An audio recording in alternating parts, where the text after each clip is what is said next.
I think one day when I'm, retired and my feet is kicked up, then they'll give me my credit and then they'll say, Devin Haney, he's a real throwback fighter, and that's what I am. And I don't do it for them to give me my credit, because that's just the type of person that I am. I want to fight the best fighters in the world. I want to test myself against the best. And look at my track record. Yeah. It's every guy's a big dog. Every single fight. Right. Every since I became champion, it's been every single guy. And that's just the type of fighter that I am. All right, you guys, so let's talk some boxing here for a minute. Devin Haney and Brian Norman Jr. have been in the media pretty heavy this week, and there's some things that I want to pick apart. There's some things that I want to dive a little bit deeper into, things I want to capitalize and piggyback on that Devin Haney specifically brought up in this interview. And if you guys want to watch the entire interview, I will put the link down in the description below. I highly recommend to catch the entire interview. Shout out to Ariel Helwani and Devin Haney for a great interview. But these things that Devin Haney specifically talked about, he states that his resume, his accomplishments, who he is as a fighter is not appreciated.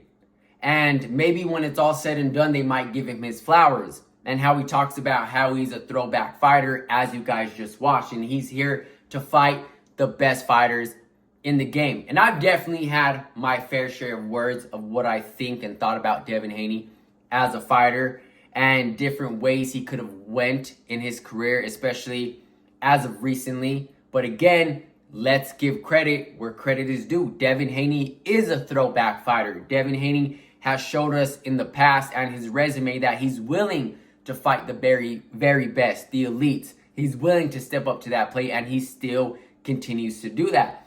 Now, a lot of people feel like after he fought Ryan Garcia, he shouldn't have went the suing route. He should have got it back in blood, and he should have took a page out of Miguel Cotto's book, how Miguel Cotto got it back in blood in the rematch with Margarito, because Miguel Cotto felt like Margarito cheated him.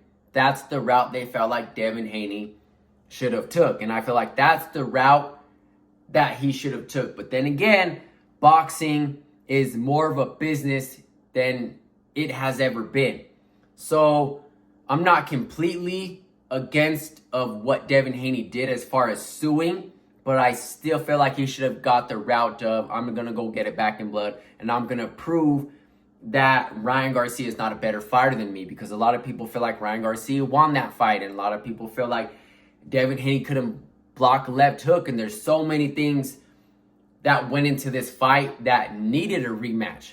And that was one of the first fights after Devin Haney fought Jose Ramirez that he signed up for, was the immediate rematch. So the first fight that was actually signed was the Ryan Garcia fight. We signed rematch for it. Yeah, the rematch. Now, as we all know, Ryan Garcia lost to Rolly Romero. It's boxing. It happens. And plans fall apart. And that's exactly why you have a plan B as far as opponents go. And that plan B was Teofimo Lopez. He lost, obviously. So then the next fight that I signed for was the Teo fight. Now, from what Devin Haney discussed, from what he told us, the fight was signed on his side, and Teofimo Lopez has never signed. And then there was some discussions of Jaron Boots Ennis and Devin Haney trying to make a fight, and then we had some weight issues, and that fight falls apart. Boots' name came up as well. We said, yeah, we'll do it. 147, let's do it. And then we have Brian Norman Jr. The next best fight was, Brian Norman. He's the best guy at 147. In my personal opinion, a hard, heavy hitter, powerful, athletic, brings a skill set of his own. And yes, he doesn't have a great resume like Devin Haney. He hasn't stepped into the ring with fighters that Devin Haney has. But there was a point where Devin Haney was also in Brian Norman's position, and he needs that opponent to showcase his skills, just like Devin Haney got the opportunity with Lomachenko. Now, Brian Norman Jr. has an opportunity to showcase his skills with Devin Haney.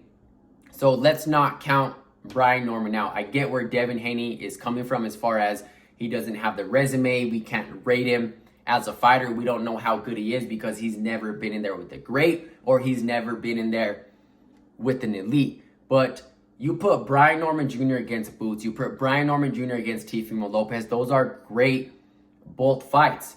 And then I even think Brian Norman Jr. beats Ryan Garcia as of right now. But everything that I just discussed, Devin Haney was lining up back to back to back great fights for himself, for his legacy, and for his resume. So regardless of the opinion and what route Devin Haney should have took against Ryan Garcia, and maybe he didn't give the best performance with Jose Ramirez, and that style just wasn't good for Devin Haney. It wasn't good for the fans. It wasn't good for business. He was running all around the ring against Jose Ramirez.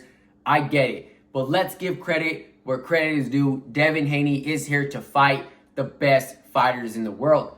Now I talked about this, and like I said, I have my fair share about what I think about Devin Haney as an opponent in his career. I think Devin Haney's stock is down, in my opinion, after what happened with the Ryan Garcia fight, and then what happened against him and Jose Ramirez. Devin Haney played that fight as safely as he possibly could against Jose Ramirez, and it was possibly due to the side effects of what happened between him and Ryan Garcia. It was, I'm going to play it safe, I'm going to keep my distance, I'm going to use my jab, and I'm going to win off points, and I'm going to play it as safe as I possibly can. Now if Devin Haney continues to use this style, and he uses this style against Brian Norman Jr., because Devin Haney talks about how easy he's going to make it look, and the type of performance he's going to give over Brian Norman Jr., and how dominant he's going to make it look, and he's going to prove basically all the haters wrong, all the doubters wrong. I think the world would be very surprised with, how I beat Brian Norman. Yeah, the world needs to see, what Devin Haney shows up. Okay. They need to see, me against, a champion, a guy who, like they said, is kryptonite to my style. They need to, see how I beat him, what fashion I beat him in, and let the people decide. I get where Devin Haney is coming from.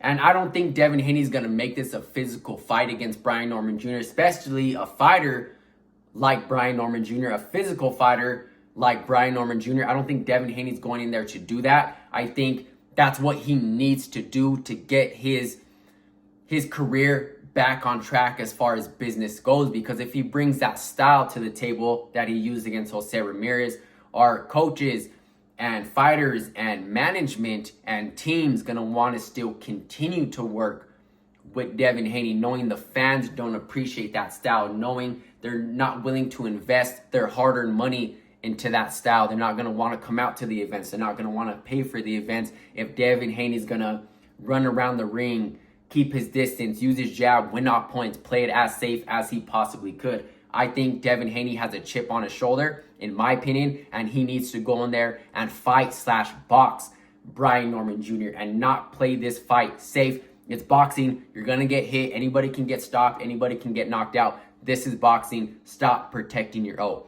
Let me know what you guys think about this. I want your guys' opinion. Go watch that full interview. It's a hell of an interview. I'll catch you guys in the next one. I'm out.